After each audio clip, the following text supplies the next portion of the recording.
About having to finish As You Like It entirely online. I never planned on any of this to happen. So we're going to get into the first part of Henry IV today. We won't get through the first three acts because I have to do some background. I know you probably can't read that, so I'll explain what this is. Shakespeare's history plays are confusing, okay? They're called history plays because they deal with English history. So we're talking about essentially what are known just colloquially as the Wars of the Roses, right? Dealing with this period of English history from roughly the 1390s at the beginning to 1485 at the end. They don't cover all of that period because you'll notice one set of plays ends around 1415. The next set opens early 1520. So there's a 5-year gap, so to speak. Okay. Can never think of a way to describe these without it being confusing. So he wrote 2 sets of 4 plays. Okay. Each of the 4 plays is called a tetralogy. Tetralogy, words of, writing about.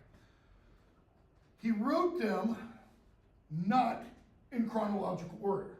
And what I mean by that are both his dates of composition and the dates of the events in the plays. So he wrote what's called the first tetralogy, and it's only called that because it's the first one he wrote. This first set of 4 plays all about this specific period in English history. He wrote these 4 in the period roughly 1589 to 94. Okay? Those 4 plays are the 3 parts of Henry VI. So Henry VI Part 1, Henry VI Part 2, Henry VI Part 3, and then Richard III. Right? One of Shakespeare's all-time great villains. There's a pretty good film version of this with not De Niro, Al Pacino, done 15, maybe 20 years ago, and it's called either Looking for Richard or Seeking Richard, something like that.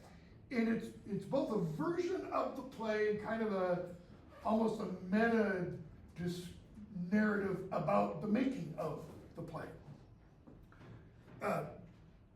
Pacino does a pretty good Richard.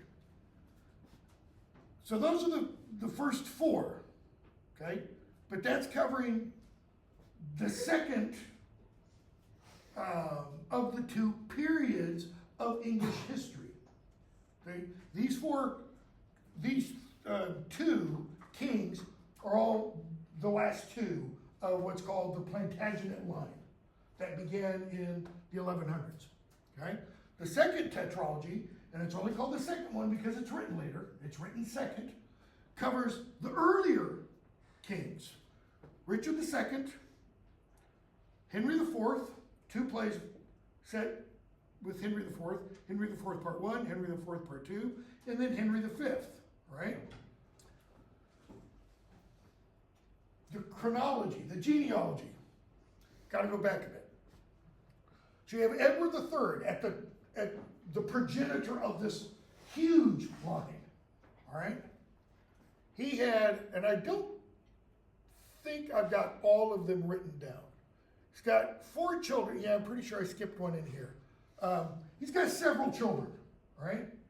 Edward III does. His eldest child is Edward, colloquially, and he was known as this during his day, the Black Prince, because he dressed in black, right?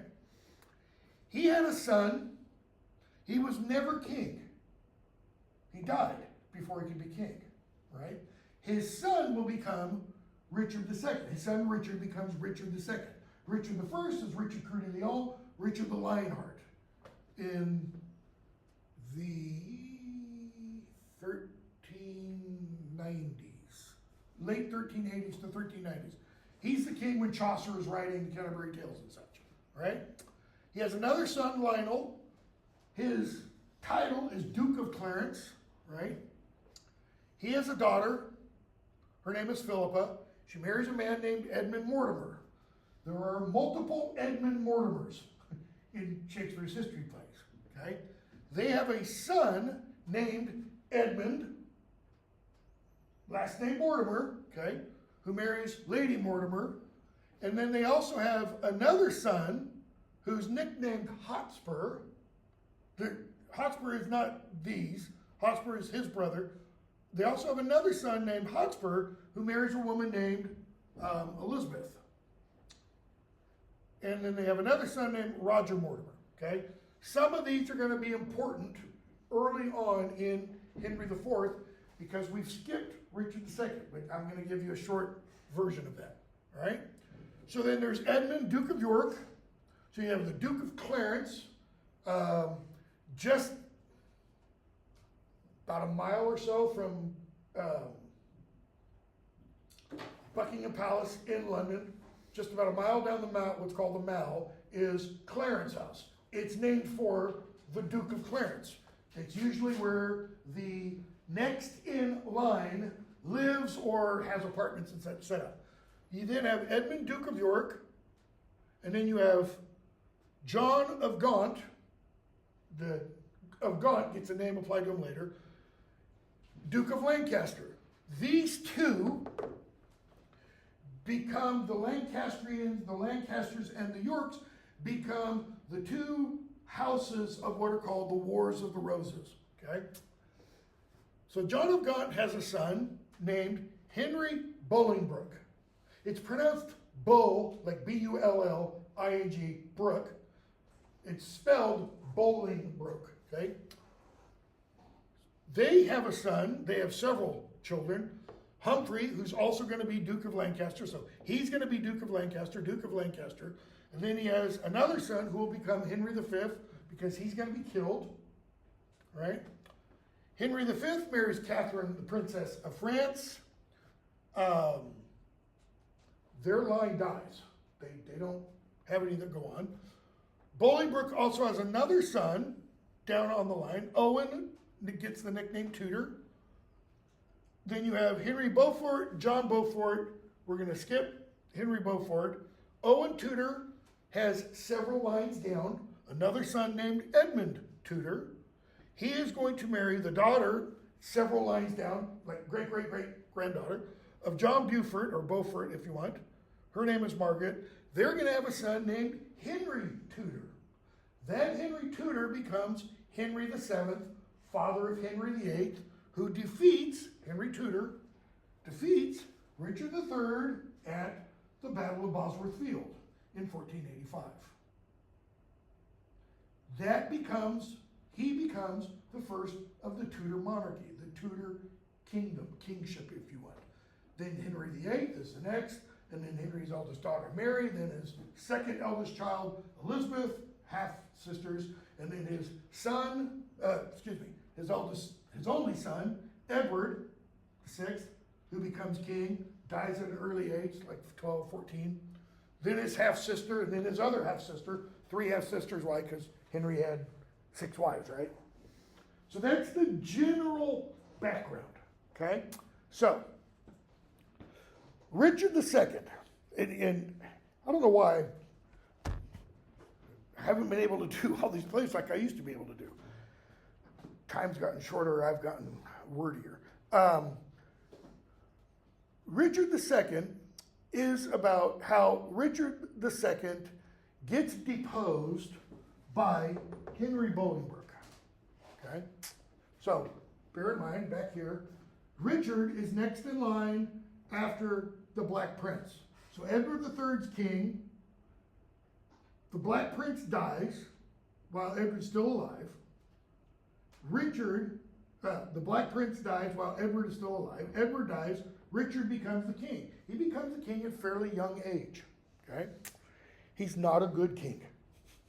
He's not regarded as a good king during his own day. He's not regarded as a good king now. He spends a lot of money very wastefully. He throws lots of parties. He gives money to his friends.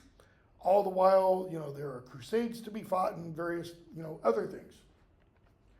In Richard II, Bolingbroke and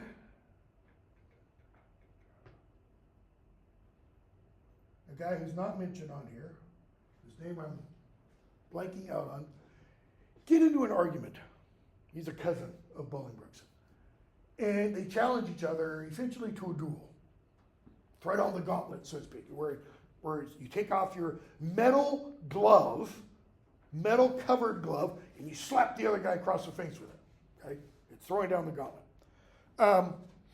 So they challenge each other to fight to the death. Richard says, no, we're not going to do that. You guys need to make peace. They don't make peace. So he banishes the one guy forever, exiled outside of England. He banishes Henry Bolingbroke for 10 years, right? John of Gaunt is upset because that's his son. Blanche is, riven with tears, all that kind of stuff. But he softens up, and he says, I'll let Bolingbroke come back a little bit early. Well, Bolingbroke comes back earlier than he is supposed to, okay? And he's supported by many of the nobles, almost none of whom are mentioned here. Hotspur is mentioned, etc. Okay? The men support him. He marches to where Richard II is. He's been off fighting the Irish Wars, etc., leading, so to speak, the Irish Wars. And Bolingbroke has this huge following. Comes to terms with Richard. Richard agrees to give up the throne. He's deposed, in other words, right? But he's going to be able to live. And at one point late in the play, one of Bolingbroke's guards goes into the tower or into the prison where Richard II is kept and kills him.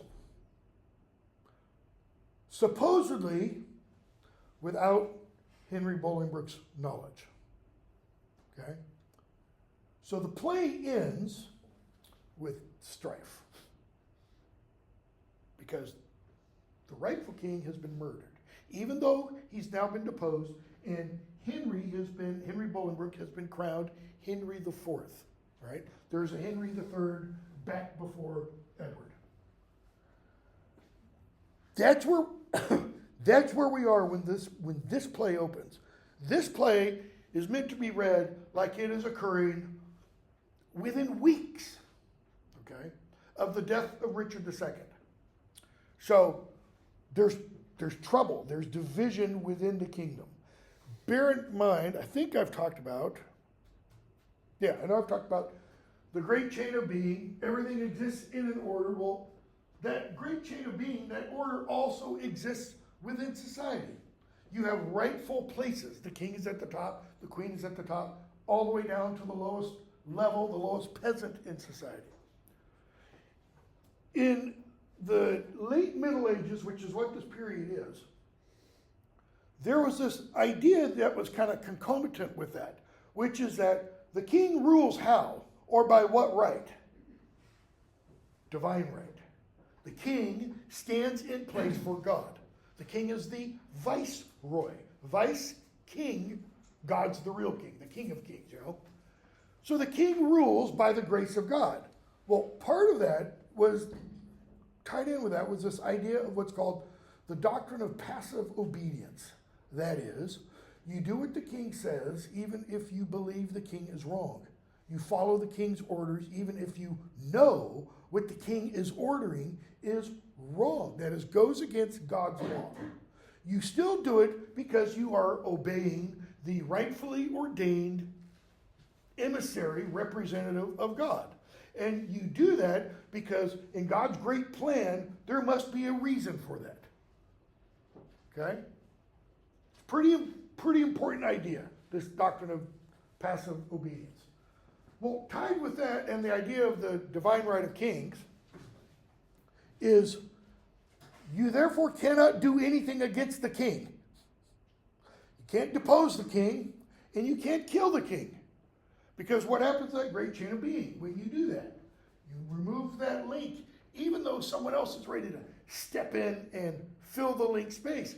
That person, according to the ideology, is not the one appointed by God. Unless, of course, in the great grand scheme that we don't see, that person, this is all part of God's plan. There's obviously some problems there, okay? So, first part of King Henry IV is now when Henry has just recently become king. He did not become king how? How do you usually become king? You inherit it.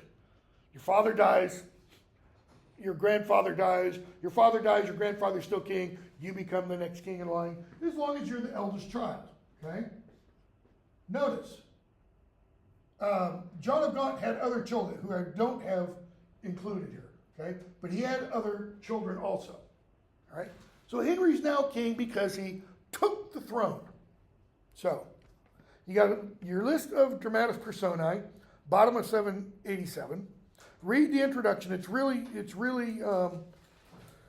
informative and good. It's one of the better introductions, I think, in the edition. So you got all these important historical aristocratic leaders and such. You also have in the dramatis personae 787. So let's go through them. Henry IV, his son Prince Henry, Prince of Wales. He's also going to be called Harry and Hal. So Prince Henry, Harry, Hal, right? Then you have Prince John of Lancaster, who's also a son of the king. So in the British line, the next man in line to the throne is automatically Prince of Wales. Just here, the next one is John of Lancaster. Why? Because John of Gaunt, his grandfather, was Duke of Lancaster. Okay? So the son who becomes Prince of Wales does not retain what might have been his other dukedom title before that. So, then you have the Earl of Westmoreland and Sir Walter Blunt. Okay? These are the kind of the highest levels of society, so to speak. Then you have the Earl of Northumberland, Henry Percy. Northumberland is one of the largest counties in England. It's up in the north. It borders Scotland, right? I think when I talked about the Spanish Armada, there were a lot of Catholic sympathizers in 1588 with the Spanish Armada, and they planned on kind of meeting with the Spaniards when they attacked from the south to help make England Catholic again. So, Earl of Northumberland, Henry Percy. His son, also Henry Percy, okay, nicknamed Hotspur. Okay. Then the Earl of Worcester, who is Northumberland's younger brother. Then you have Lord Mortimer, Edmund Mortimer, also referred to as the Earl of March. So Lord Mortimer, Edmund Mortimer, Earl of March. Owen Glendower, leader of the Welsh forces, very famous historical person, supposedly a magician and all this kind of stuff. Earl of Douglas, a Scot, famous Scottish warrior. Okay. Richard Vernon, then the Archbishop of York, whose name is Richard Scroop, so you're going to hear him called Scroop in the Archbishop. And then you have Lady Percy, Hotspur's wife. Then Lady Mortimer, Mortimer's wife, Glendower's daughter. So she's Welsh, right? And then you get what are essentially like the rude mechanicals in A Midsummer Night's Dream, the clowns, the comedic element. Sir John Falstaff, Ned Pwans, Bardolph Peedle, Gadshill, arranger of the highway robbery, which occurs at a place called Gad's Hill. Okay. Mistress Quickly, who runs the tavern. She's also a madam, probably. Runs a brothel. And then a bunch of other nameless characters. One comment about Falstaff before we open the play. Supposedly, when Queen Elizabeth saw this play, she was so enamored with the character of John Falstaff. I mean, just loved him, that she asked Shakespeare to write another play centering on Falstaff and his activities, the kind of activities that we see him engage in this play and in the next Henry IV play. The play Shakespeare writes to please her is the Merry Wives of Windsor. And the Merry Wives of Windsor is all about Falstaff trying to get in and out of the beds of the Merry Wives of Windsor. Okay? He doesn't actually, but he tries. Okay? The name Falstaff is symbolic. It refers to a fallen staff. Something that is now not what it should be. Okay? Falstaff is one of the great comedic characters because he's fat for one reason. Okay? And he's a drunkard. And he's a womanizer. And he's a thief. He's just a lowlife. And is glad and happy to be so. He just revels in his revelry. Right? But he's also a close friend of Prince Hal. Prince Harry, who will also become Henry V. So Falstaff's supposed to be in his 50s or 60s. Hal, at this point, late teens. Okay? So the play opens. King comes in with Lord John of Lancaster. Okay? John is Harry or Henry or Prince Hal's younger brother, the Earl of Westmoreland, Sir Walter Blunt, and others. Look at this opening speech by the king and how it sets a tone for everything else in the play. So shaken as we are, so wan with care, find we a time for frighted peace to pant, and breathe short-winded accents of new broils to be commenced in strands afar remote. So shaken as we are, what does that mean? What does the so mean? As shaken as we are. That is, this is not a country at peace. Okay? So wan, pale, with care. It's like they're catching their breaths from all the crap that's happened. He says, we're taking this little piece to do what? To breathe short-winded accents of new broils to be commenced in strands afar remote. We're here to talk about new wars, but not here. Far remote seashores. Why? No more the thirsty entrance of this soil shall daub her lips with her own children's blood. The land of England will no longer be sated with the blood of her children. No more shall trenching war channel her fields, nor bruise her flowers with the armored hoofs of hostile paces. Those opposed eyes, which like the meteors of a troubled heaven. What's he saying about meteors? They're signs and portents. They indicate heaven is troubled. Why? Because the great chain of being's been disturbed. Okay? All of one nature, of one substance bred, did lately meet in the intestine shock and furious close of civil butchery. The intestine, the guts. Okay? It shocked us to our core, he's saying.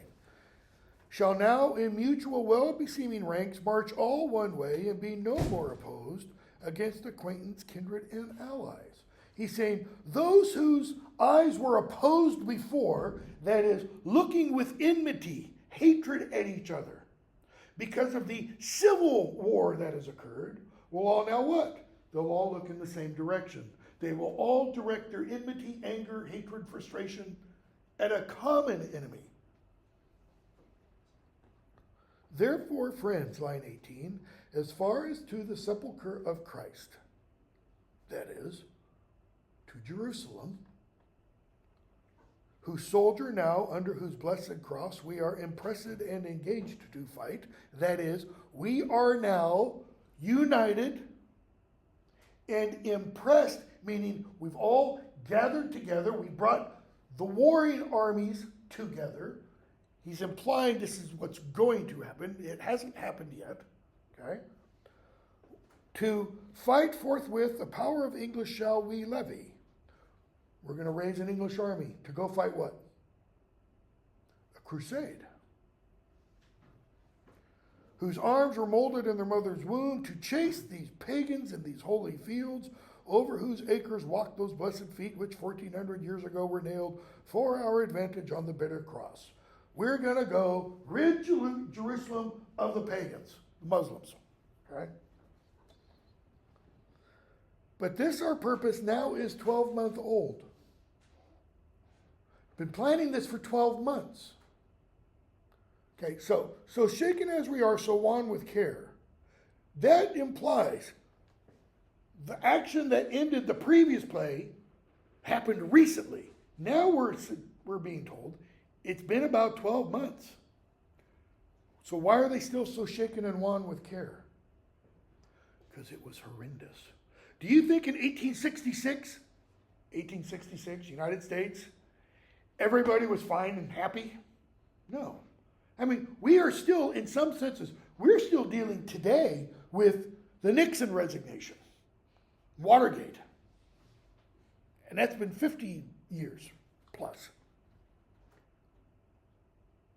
So he says, but this our purpose now is 12-month old, and bootless 'tis, that is, it won't serve any purpose to tell you we will go. Therefore we meet not now. It won't serve any purpose. Why? This is why we intended to come. We've got to change our plans. We can't march to Jerusalem.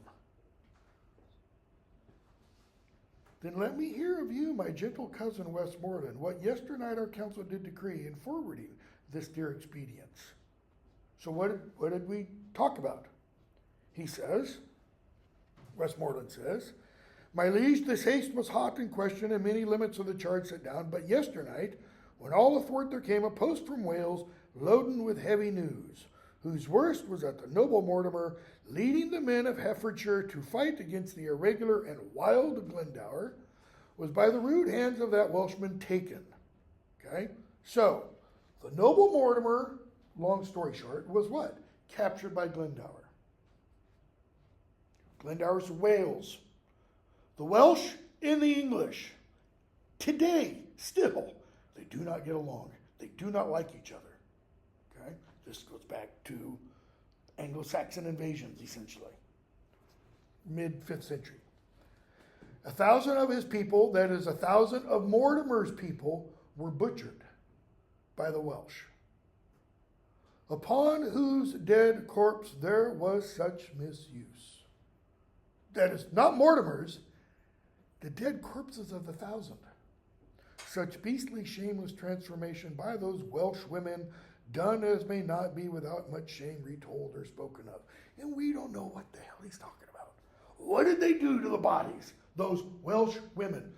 They were supposed to be sorceresses. Okay? Again, the English dehumanize the Welsh, and the Welsh then do things against the English. The Irish feel that way, by the way, towards the English. The Scots feel that way towards the English. One time when I was in London teaching a course, I think it was a World Cup semifinals or something, and we were actually, my wife and I were in Scotland at this part of the trip. England was playing Germany for quarterfinals or semifinals, and the Scots were cheering on Germany like you could not believe.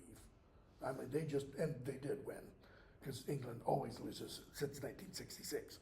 So, the king, it seems then that the tidings of this broil break off our business for the Holy Land. We were going to go, but we can't. Why? Yeah, because apparently the native land of England isn't yet done drinking the blood of the English. Okay? So, Westmoreland.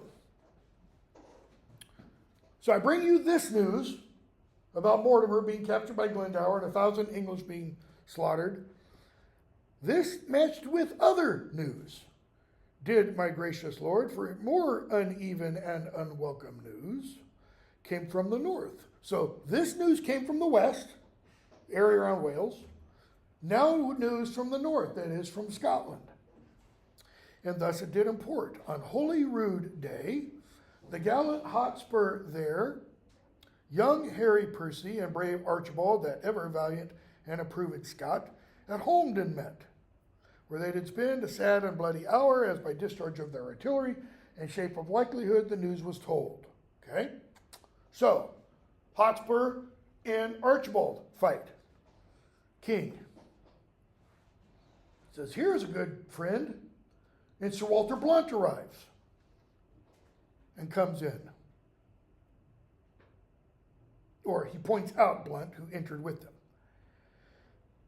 And he tells the audience, Blunt brings word that betwixt that Holmdon and the seat of ours, that he hath brought us smooth and welcome news.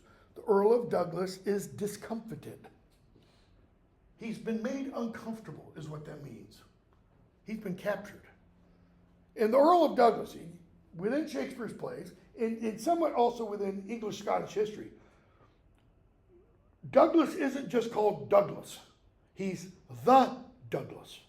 Because the name Douglas implied like the epitome for warrior-like behavior. The epitome for a soldier. Nobody fought better than the Douglas, whatever incarnation that Douglas was, so to speak. So the Earl of Douglas is discomfited. 10,000 bold Scots, 22 knights, balked in their own blood. Did Sir Walter see on Holmdon's plains. Of prisoners, Hotspur took Mordache, Earl of Fife, and the eldest son to the beaten Douglas, and the Earl of Athol, of Murray, Angus, and Menteith. That is, he took a bunch of nobles. He defeated the Douglas, and he took all these other nobles. Okay? Gallant prize, right? I mean, sheesh.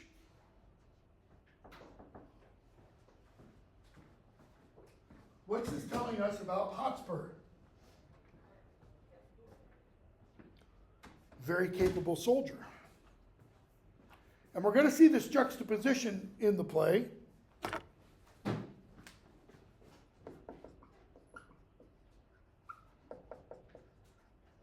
Between Hotspur and Hal.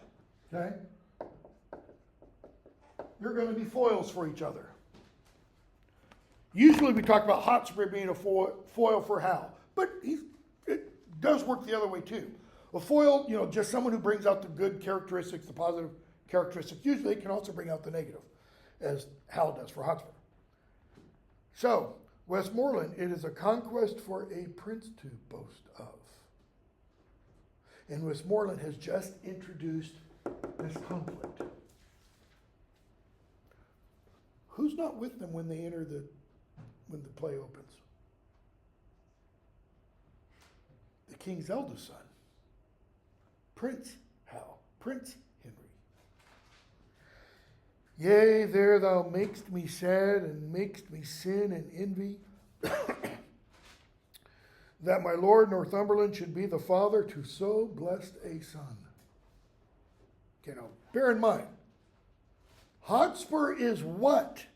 2/4 King Henry IV. The whole passage about how he's conquered all these soldiers is leading up to what discussion? He's kind of setting himself up against Henry IV.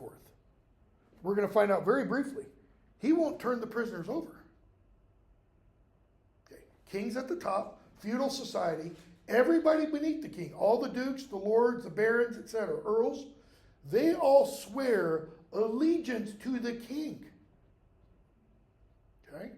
So when the king makes a demand of them, they have to comply. Otherwise, they become outlaw, and if you're outlaw, you're no longer protected by the law, and anybody can do anything they want to you, as well as other things. So, he's talking now about someone who's kind of metaphorically thrown the gauntlet down at him, the king. There thou makest me sad, and makest me sin in envy, that my lord Northumberland should be the father to so blessed a son.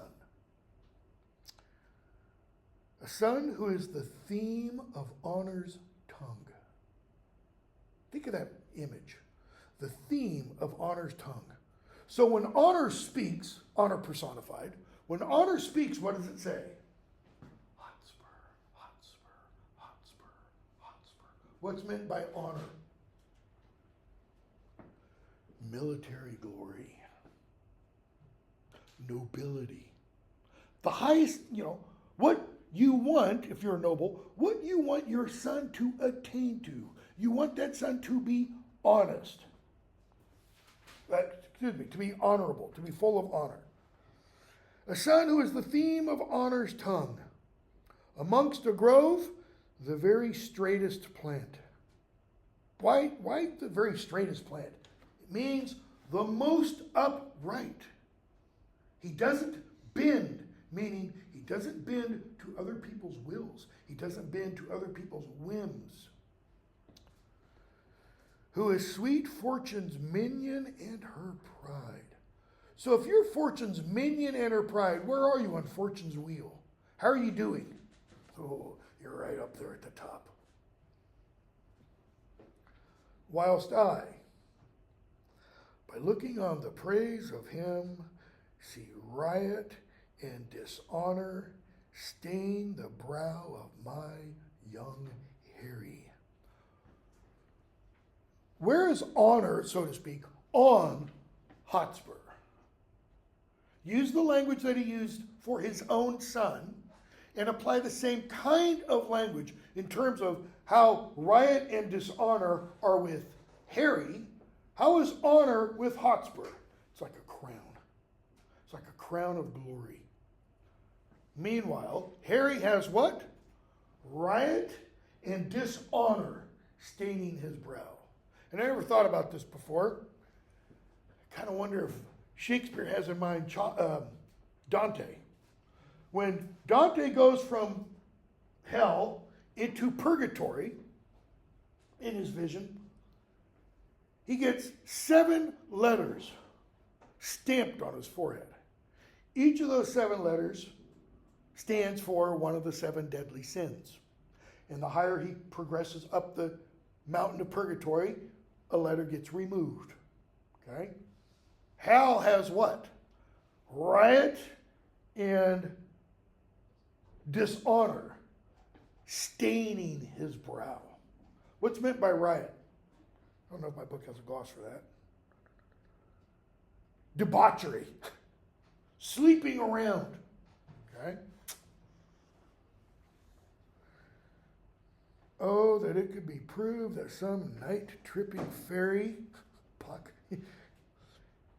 had exchanged in cradle clothes our children where they lay and called mine Percy his Plantagenet.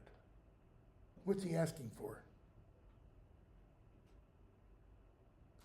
Maybe my Harry is a changeling. Mix up in the nursery at the hospital. Henry Percy's son got put in my son's crib, and my son got put in Henry Percy's son's. Henry Percy, Hotspur, Henry Percy II, so to speak, because his father's also named Henry. Hotspur is actually my son. That's what he's kind of wishing for. Okay, so put yourself for a moment, even though Hal hasn't heard this, put yourself in the shoes for a moment of Hal. And this is what your father thinks of you. Because he is going to hear it later. Then would I have his Harry and he mine, but let him from my thoughts. Who's the him? Hotspur or Hal? What think you, cuz, of this young Percy's pride? The prisoners of which he in this adventure hath surprised to his own use, he keeps.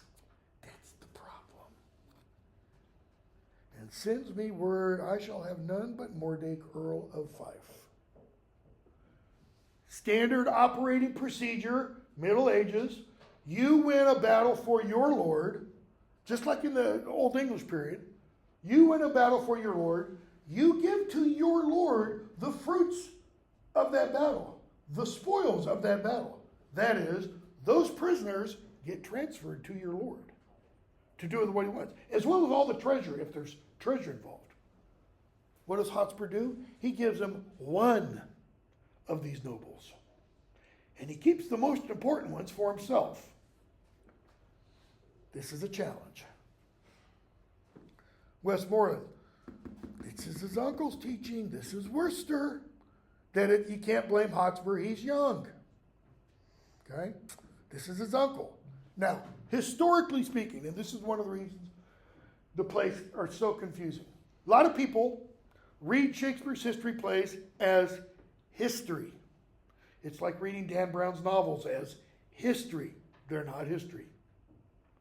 Here's one example. Harry Hotspur is not Prince Hal's age, in reality. Harry Hotspur is Henry IV's age. Okay?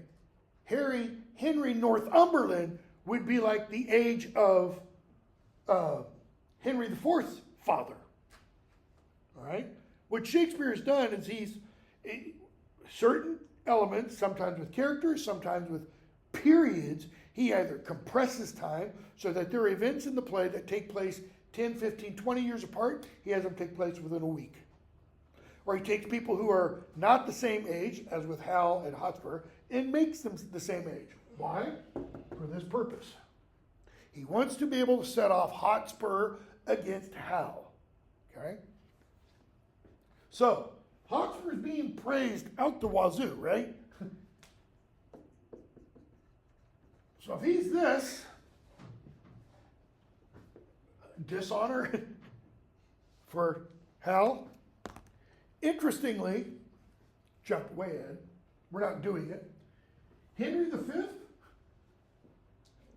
is commonly referred to, or at the time at least, was regarded as the best English king ever. And even in Shakespeare's day. Best king ever. Probably because of two reasons. The defeat of the French at Poitiers, but more importantly, the defeat of the French at Agincourt. He won the greatest English victory ever. What was it? It's either 5,000 English against 60,000 French, or 12,000 English against 60,000. There were 60,000 Englishmen and either 5 or 12,000 Frenchmen, and either 5 or 12,000 Englishmen, and they win. Okay, it was attributed to God. So, this is Worcester, malevolent to you in all aspects. King, I've sent for him. Not Worcester. He sent for Hotspur. To answer this, and for this cause, a while we must neglect our holy purpose to Jerusalem. So, we'll save the tomb of Jesus till later. Okay? Act 1, Scene 2. So, Act 1, Scene 1 sets up what kind of tone for the play?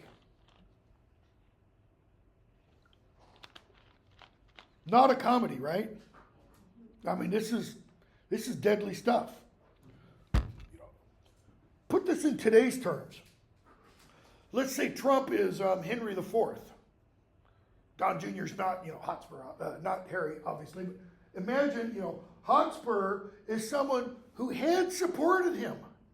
Because in Richard II, Hotspur had supported Henry Bolingbroke to become Henry IV. So think of a big supporter of Trump who now, Elon Musk, now is kind of working against. Not a good situation, okay? 1, 2. Comic element, okay? Enter the Prince of Wales and Falstaff. Falstaff asks, what time is it? Look at Hal's reply. It's a long-winded reply, but what's his point? Who do you care what time of day it is?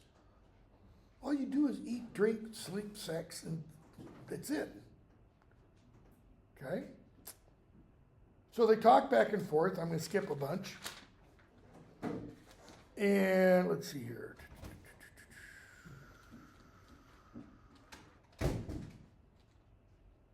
Yeah, I want to skip all of that. Get to the end of that scene where everybody leaves but Hal, or the prince, as he's called in the book. So he gets a soliloquy. Bear in mind, soliloquy is always telling us the character's thoughts. This is the deepest, innermost thoughts. This is a famous soliloquy. You can get on YouTube. I might have put a link. I planned on. There's a YouTube site that has several different actors doing this soliloquy. So you can get, different ways it is said and performed. Tom Hiddleston, I can't remember any of the other guys' names. They're pretty good. So they all leave, and Hal says these words. I'm trying to think if I should read them how I think they should be done, or just, I know you all, and will a while uphold the unyoked humor of your idleness.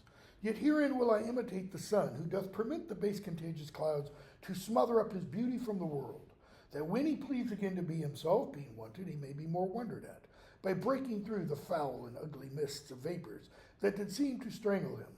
If all the year were playing holidays, to sport would be as tedious as to work. But when they seldom come, they wished for come, and nothing pleaseth but rare accidents. So when this loose behavior I throw off and pay the debt I never promised, by how much better than my word I am, by so much shall I falsify men's hopes, and like bright metal on a sullen ground, my reformation glittering o'er my fault, shall show more goodly and attract more eyes than that which hath no foil to set it off. I'll so offend to make offense a skill, redeeming time when men think least I will. Just kind of read through that quickly. What's he saying? Why is he hanging around with false stuff? To throw people off. How? You're right, to throw people off. What kind of person is Falstaff? A fool. Is he a fool? Debaucherous. He's a debaucher. He's a licentious lowlife. He's a fallen nobleman, Sir John Falstaff. Okay? And apparently when the play was first published, there was some difficulty with it because of the descendants of a guy named Falstaff thought Shakespeare was talking about him. Okay? He may or may not have been. Look back to the beginning. That first four-word phrase, how should that be read? How should that be announced?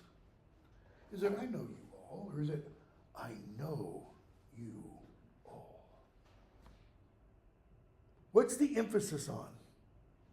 His knowledge. And will a while uphold the unyoked humor of your idleness. Who's the your? Is it the audience? Because that's who he is literally talking to. Or is it Falstaff, Pons, Ned, Peto, Bardolph? He will uphold the unyoked humor, the unyoked, the unbound, the untied. Humor of your idleness. He's going to let the humor of their idleness be like a balloon. It's just going to rise. And we're going to see them plot. We're going to see them plot a robbery. He says, I'm just going to let that go. Yet herein will I imitate the sun, who doth permit the base contagious clouds to smother up his beauty from the world. Base contagious, base, down, below, low. The sun isn't touched by that. He's saying, I'm going to be like the sun, and I'm going to let you base contagious clouds do what to me? Well, what do clouds do to the sun? They obscure it. And just on a cloudy day, we can't observe the sun's glory. What's Hal saying? My glory will also be obscured.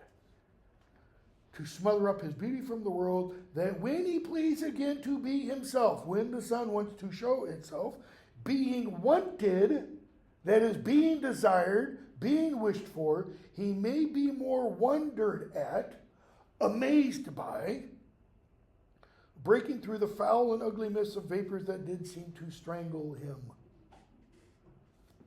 I mean, what's one of, happens a lot in Murfreesboro, especially late January, February. I lived in Oregon for a couple of years. I mean, you go through January and February, and you can literally go those 2 whole months and never see the sun because it's just cloudy and dreary and foggy and bleh, okay?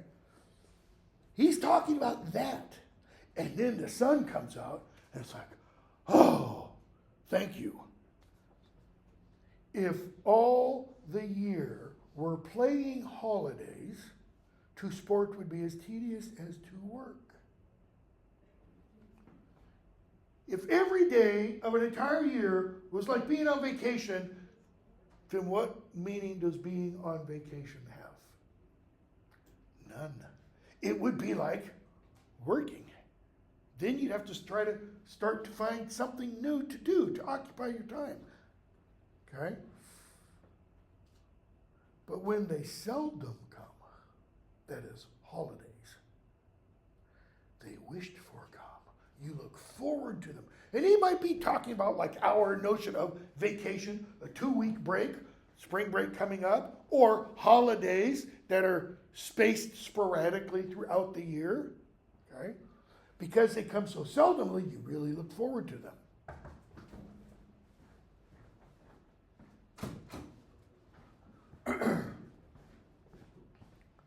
So, that is, like those holidays, when this loose behavior I throw off, loose behavior, that is, behaving like a loose person, but what else does it mean?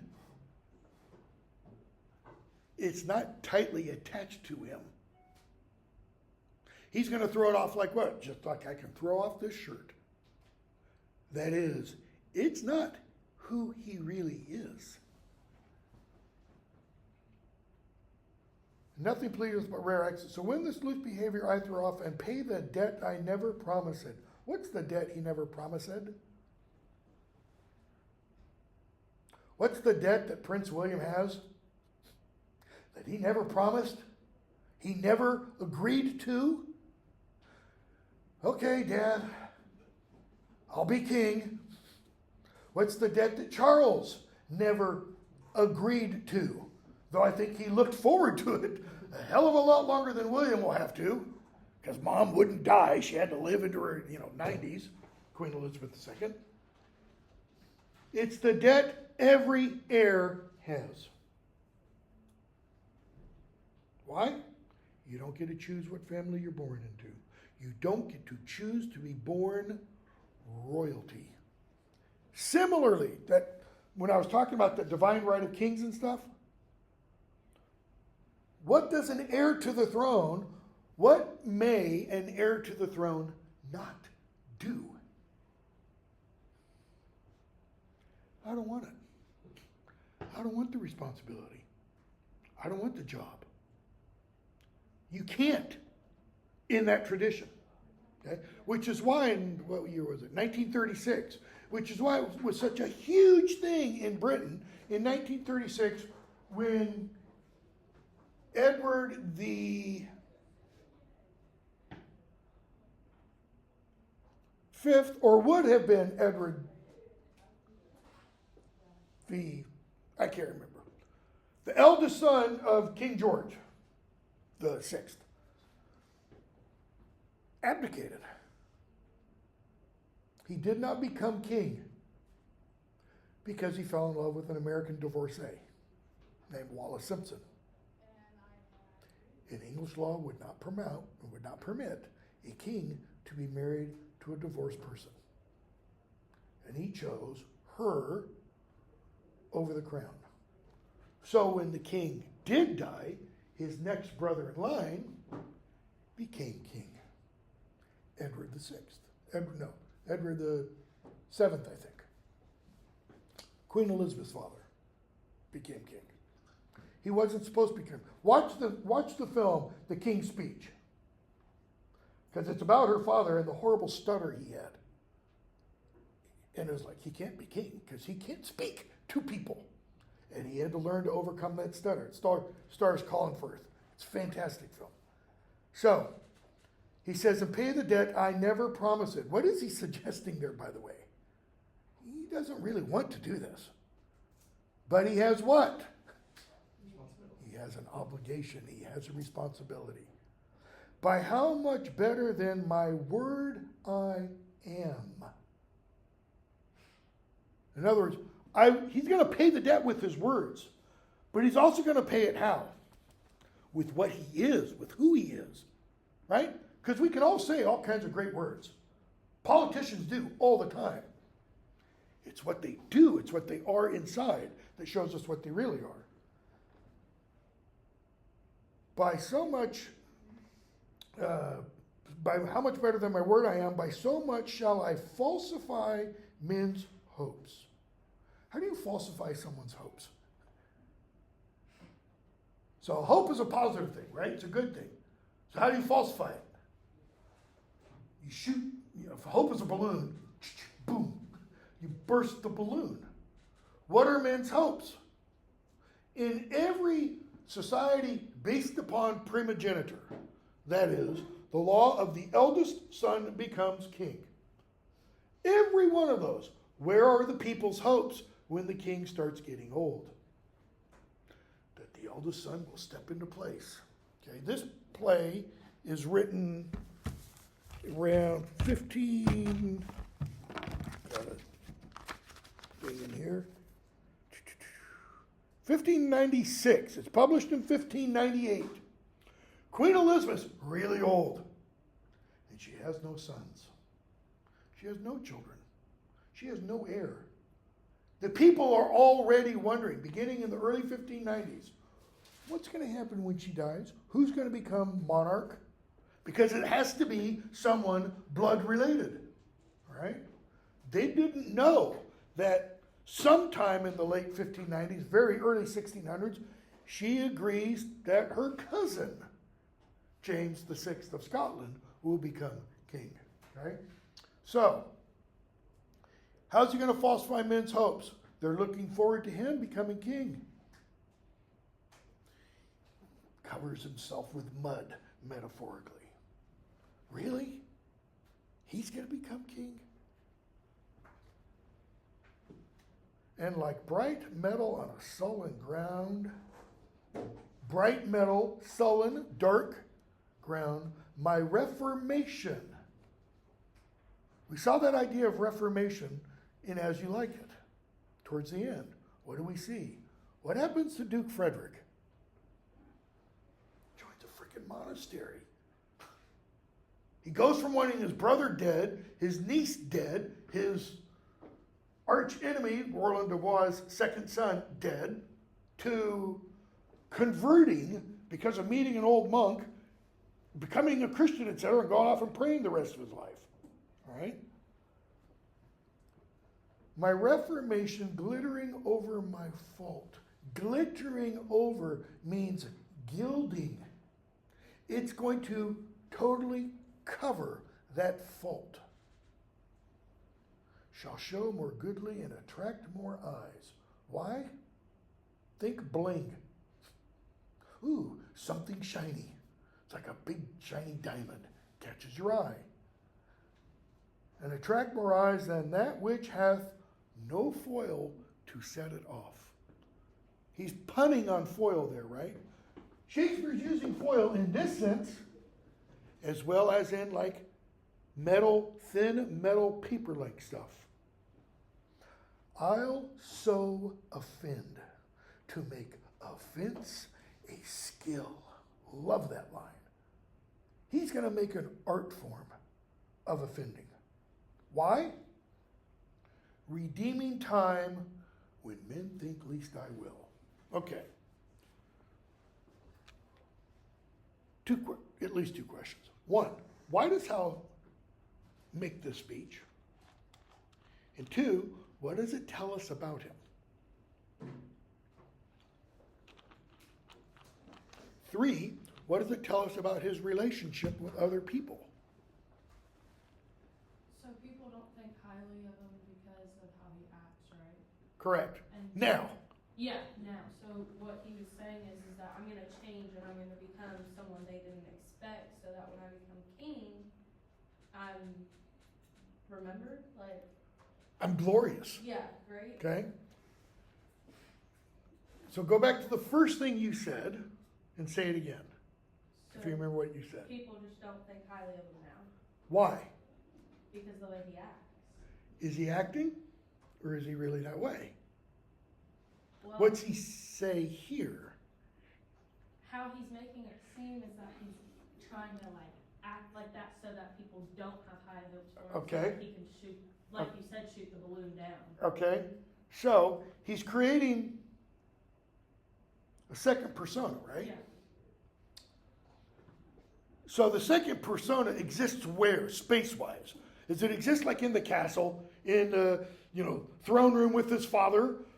Is it, with his, when he gets a wife, out in public? Where? It's out in public. Yeah. Ow. Okay?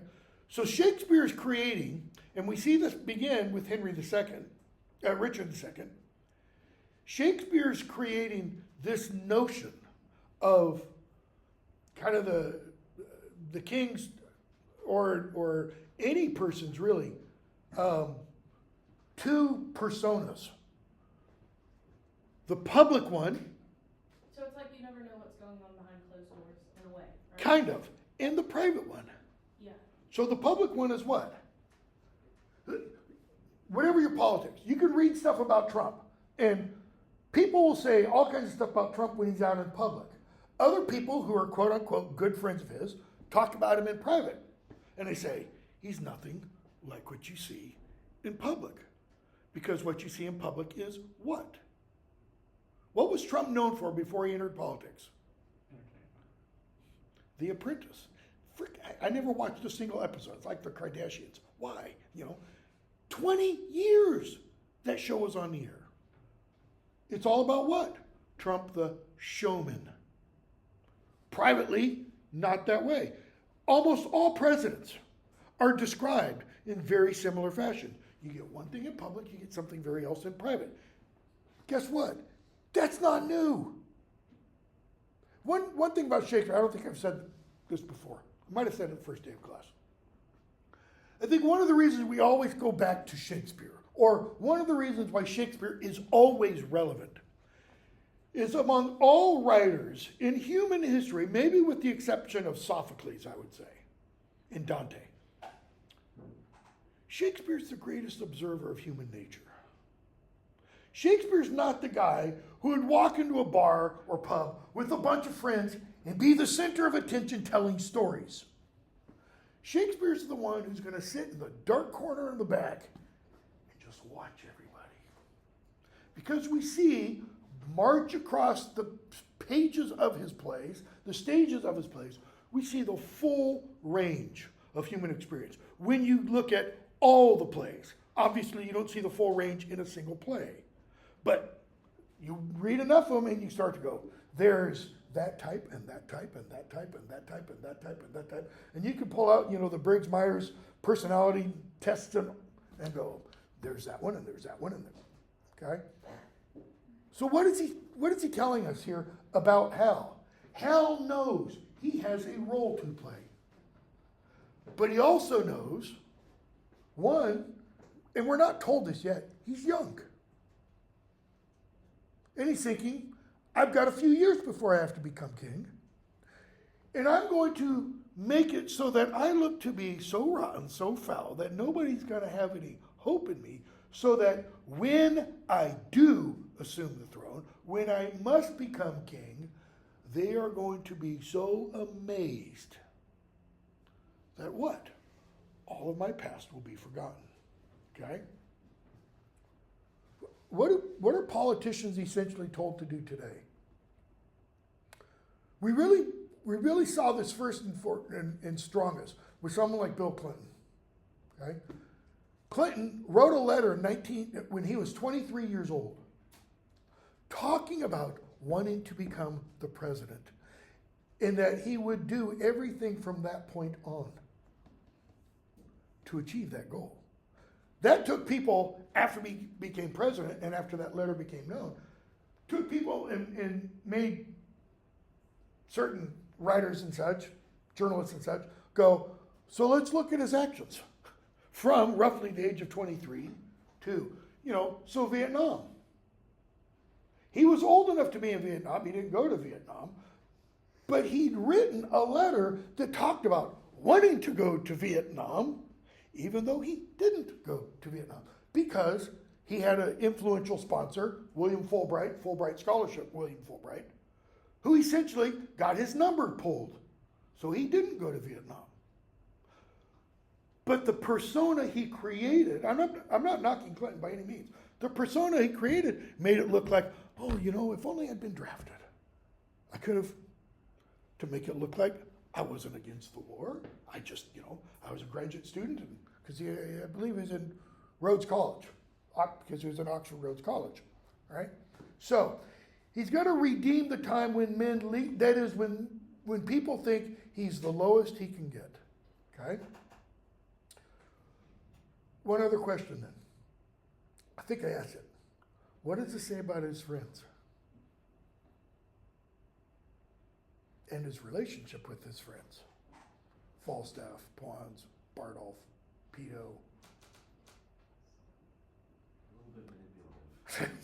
A little bit? Who? Are they really his friends? No. They're what? They're chess pieces. He's using them. Okay? And it's hard for me to say it because I love Hal. He's a great character. But he learns from the master. Henry IV is going to say some things. What time is it? 14 minutes. Henry IV is going to say some things when he and Hal kind of finally come to loggerheads. I mean, they have a dad to son, heart to heart. But it's not just dad to son. It's king to future king. Shape up kind of a thing.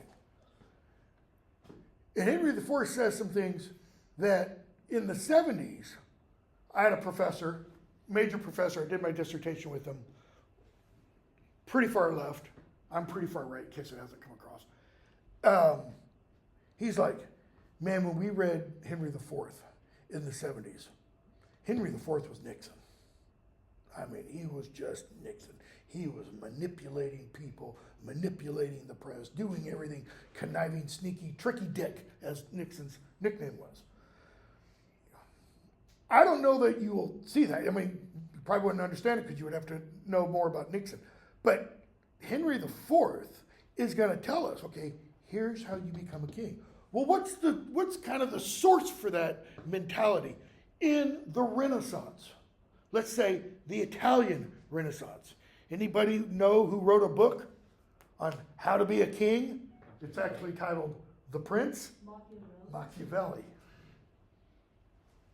What's Machiavelli talking about? Two questions. One question. He says every prince must answer. Is it better to be? I know he's talking about how like the government's better to like be like controlling and them to fear them for them to love them. Is it better to be loved or feared? What do you think Machiavelli comes down on? Feared. Because if the people fear you, they'll pretty much do what you want, because you'll bring fire and brimstone to them. Okay? That's often misread. It's not exactly clear that that's what Machiavelli is suggesting. It's probably more he's saying, you know, it's the carrot and the stick. You got to use both. You got to use a little bit of both. Okay, 1-3. I thought we'd get a lot further than this. King comes in with Northumberland, Worcester, Hotspur now. Okay, so Worcester, uncle of Hotspur, the one that Westmoreland said probably put Hotspur up to keeping the prisoners. Okay, Hotspur, Sir Walter Blunt, and others. And the king says, my blood hath been too cold and temperate, unapt to stir at these indignities. And you have found me, for accordingly you tread upon my patience. Meaning, my blood hath been too cold and temperate. It takes me a while to get stirred up at these indignities. He's essentially saying, I've got a cool mind now. You don't want my blood to get hot and intemperate. That's the feared part. He's showing them the love part, all right? But be sure I will from henceforth rather be myself. Hot, intemperate, rash. I will strike out. Not strike out like this way. I will strike out against you. What does it mean by rather myself? Mighty and to be feared. Then my condition, which hath been smooth as oil, soft as young down, and therefore lost that title of respect which the proud soul ne'er pays but to the proud. I've been calm with you. I've been temperate. He says, I've been smooth as oil. Why? He's trying to use that phrase, grease the skids. He's trying to butter them up so that they'll acquiesce to what he's requiring. But he says, I am losing that temperament. Worcester. Our house, my sovereign liege, little deserves the scourge of greatness to be used on it. Don't threaten me with your greatness, is what he's saying. And that same greatness, opens up a can of worms here. And that same greatness, too, which our own hands have hoped to make so portly, enlarged, fat. What greatness is he talking about? Your kingship. Don't threaten us with your kingship. Why? Because we put you on that throne. And you've become, by talking about his portly greatness, you've become, what's the phrase we use today about someone who's maybe gotten a little full of themselves? Too big for your britches. You've gotten too big for your throne. King. Northumberland starts to speak something. My lord, we don't know what he starts to speak. I'm going to hazard a guess. Don't listen to my lord of Worcester. He's going to try to intervene and calm Henry down. Doesn't work. Worcester, get thee gone. For I do see danger and disobedience in thine eye.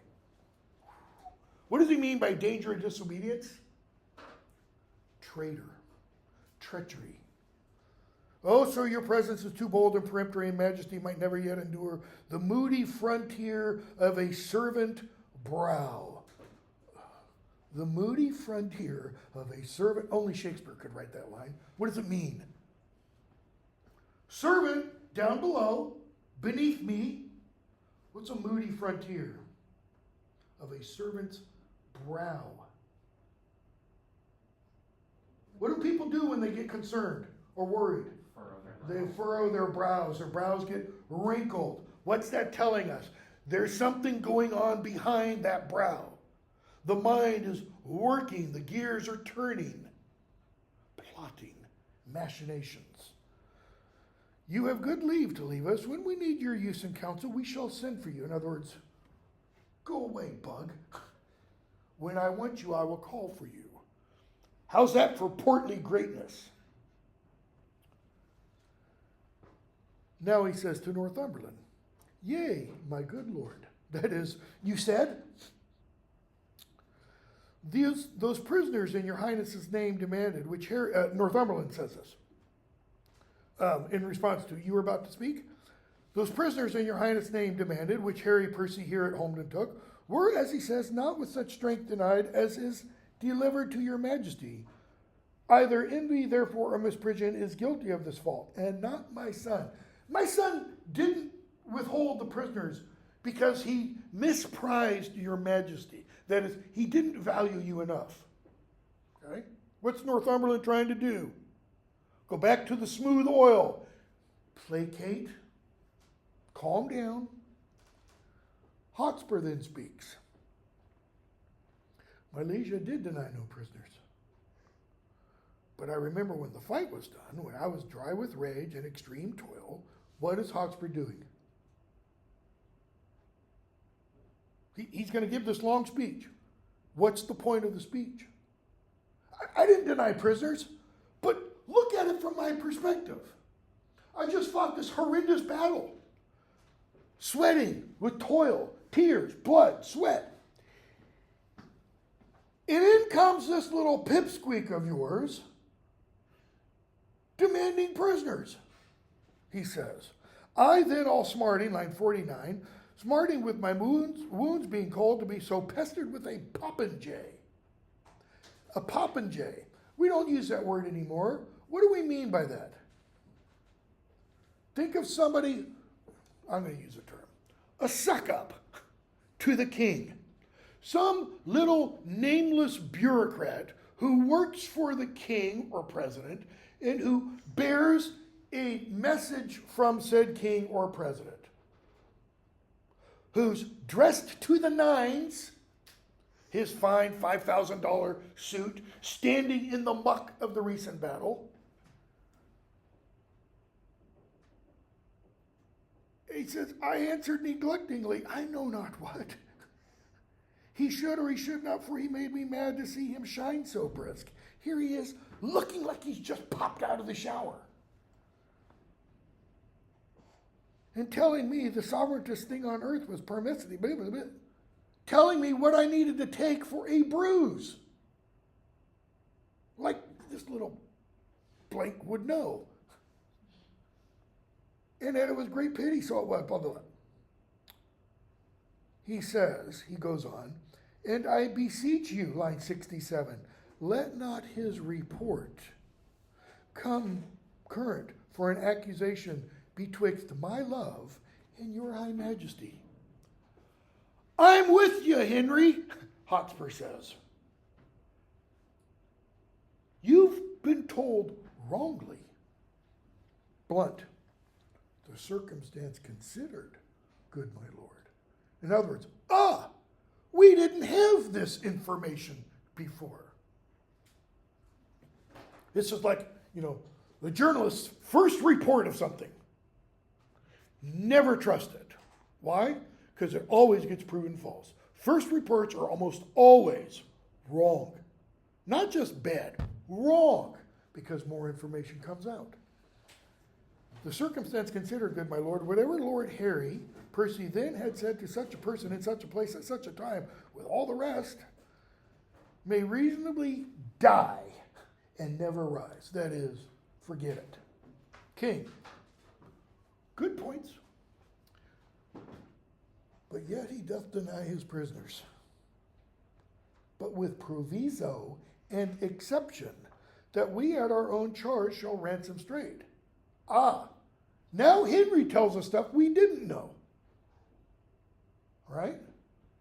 He will release the prisoners, but only on what? He'll release those prisoners when? When certain conditions are met. What is King Henry IV's problem with that? Conditions? You are in no place to make conditions. You are in no place to make provisos. I'm the king. You're a bug. Do what I tell you to do. That's it. What are the conditions? That the king shall ransom straight his brother-in-law, the foolish Mortimer, who on my soul hath willfully betrayed the lives of those he did lead to fight against that great magician damned Glendower, whose daughter, as we hear, that Earl of March hath lately married. Shall our coffers, shall my treasuries then be emptied to redeem a traitor home? See now, who is Mortimer again to Hotspur? Brother! You called my brother a traitor? Them's fighting words. Hotspur revolted Mortimer, and Hotspur gives us the reason for his name. He never did fall off, my sovereign liege. And he goes on with this big, long speech. The king says, thou dost belie him, Percy. Thou dost belie him. He never did encounter with Glendower. He never fought with Glendower. He's essentially saying Mortimer did what? Peace, man. White flag. Send us your prisoners or you will hear of it. Last minute. The king leaves with his train. So we're left with Hotspur and Northumberland. And if the devil come and roar for them, I will not send them. I will after straight and tell him so. That is, and I'm going to run after the king and tell him. Even if the devil tells me to, I'm not going to bring you these prisoners. He's just opened up that rift again. And that's why Northumberland says, drunk with choler, anger, drunk. What? So we've heard a little bit about Prince Hal's character. What about Hotspur's character now? Is this the theme of honor? To deny your king what your king possibly rightfully wants? And even if it's not rightfully to deny your king? No, that's not honorable. Okay, we'll stop there. I haven't done the quiz over second of As You Like It because I keep forgetting to bring my book home, which I will do today. So I'll do that, and then I'm going to put up an exam for the 2 comedies that we read. It's going to be an essay, but it's take home. You'll have I'll put it up. Today's Wednesday. I'll put it up today, and it won't be due till like a week from Friday. It's not long, a couple of pages at most. Just, you're going to choose one of several, like 5 or 6, maybe 7 topics. You mentioned that in your video yesterday, and would the topics be the same as they were in the video, or are you going to make them more different? I don't remember what I said in that video because I